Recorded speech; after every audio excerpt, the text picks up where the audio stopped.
It's called pain. Pain. What do I know about pain? I know it consumes me, feeds my hopelessness, and starves me of my dreams. When I walk, it walks beside me. I try to run, but it's always behind me. It is me. It will define me. I follow it blindly, knowing it leads me to a demise this oh so untimely. Even in the most crowded of rooms, seems to recognize me. I once pondered pain's purpose. One thing's for certain.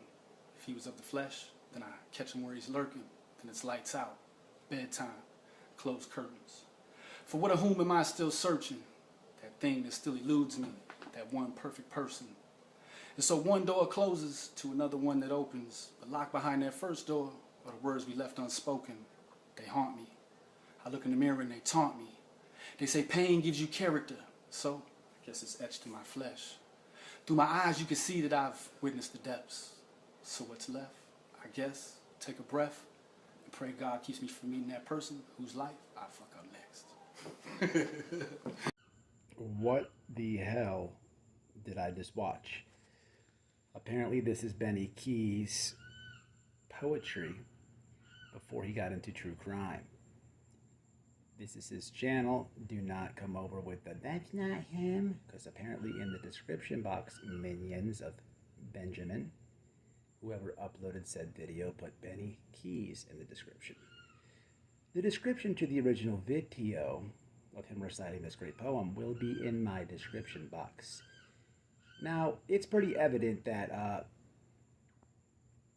even as a young man, Mr. KEYZ has still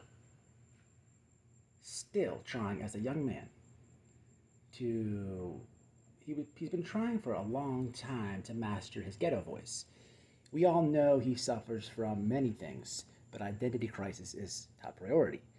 I really think I'm going to have to do a collab with one of my black creator friends that I know on YouTube, because I'm going to give him like a 6 on his ghetto-ness in that video.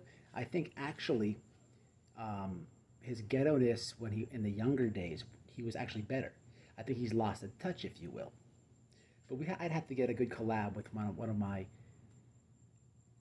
black creator friends to get everybody a good scoring system that would be fair. Now, to the poem. I told you in my last video, son, I am your father. Anything that you do, I can do it better. Okay?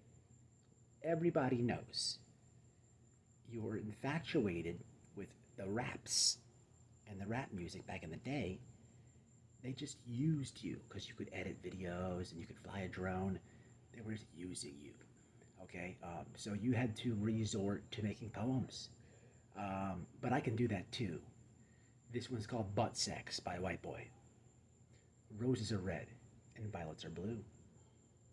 When your wife came home and saw her brother-in-law that was gay sucking you off, and deep inside you, she looked around the room and said, what is going on and why does it smell like poo-poo? Anywhere you go, I go. Anything you say, I say better. Anything you think you can do, I do it better. So, champ, I told you, and when you go, I go. And when you go, I go, champ. And when you go, I go, champ. What you do, I do, champ. He took trolling to another level. That's what I'm going to do with you, because the irony of this poem called Pain. No, son. Pain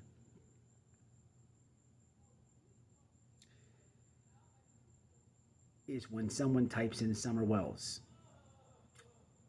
and you come up in Google search.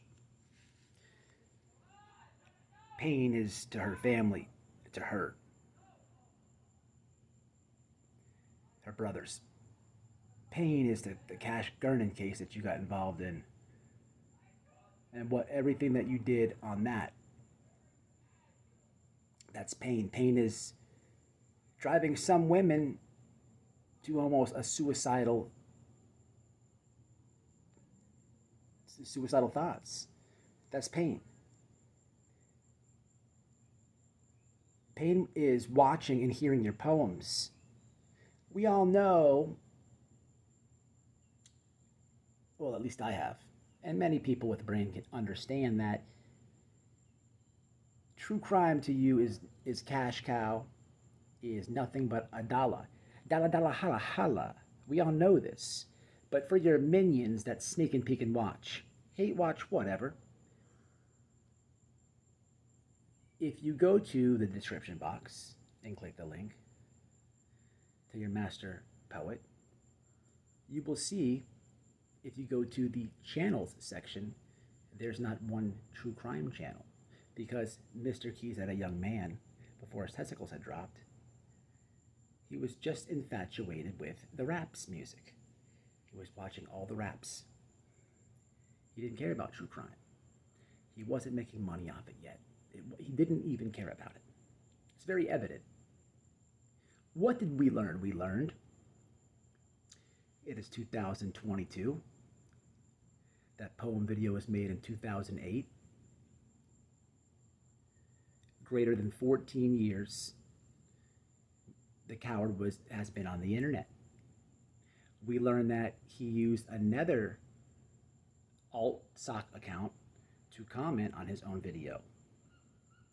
So for 14 years, he has been making these alternate emails and fake accounts and all these shenanigans, even back then when he was a young man. He just didn't have the audience to push him to do all the toxic things that he does now. We learned that he was still in his mom's house. However, there was air conditioning. He wasn't yet in the garage, not yet the doghouse, if you will. We learned that his black friends at the time did a comical joke with his lining of his hair, if you saw that. We also learned that Mr. KEYZ, at that age, he looked a little bit more happy.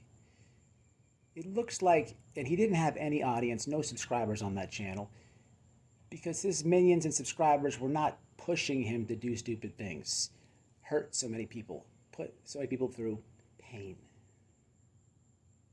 I told you a long time ago, anywhere you go, I go. Anything you do, I do it better.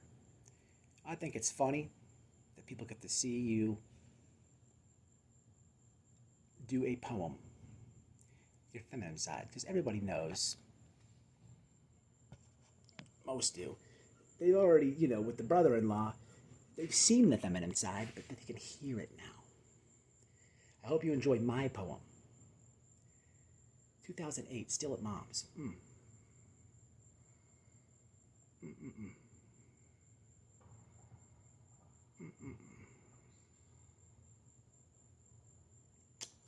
Catch it with your butthole. I'm out. It's Out White Boy Radio. And take a quick listen to one of the greatest trolls ever, who trolls in real life and where I get my motivation from. And this is what I do to you, Bethany.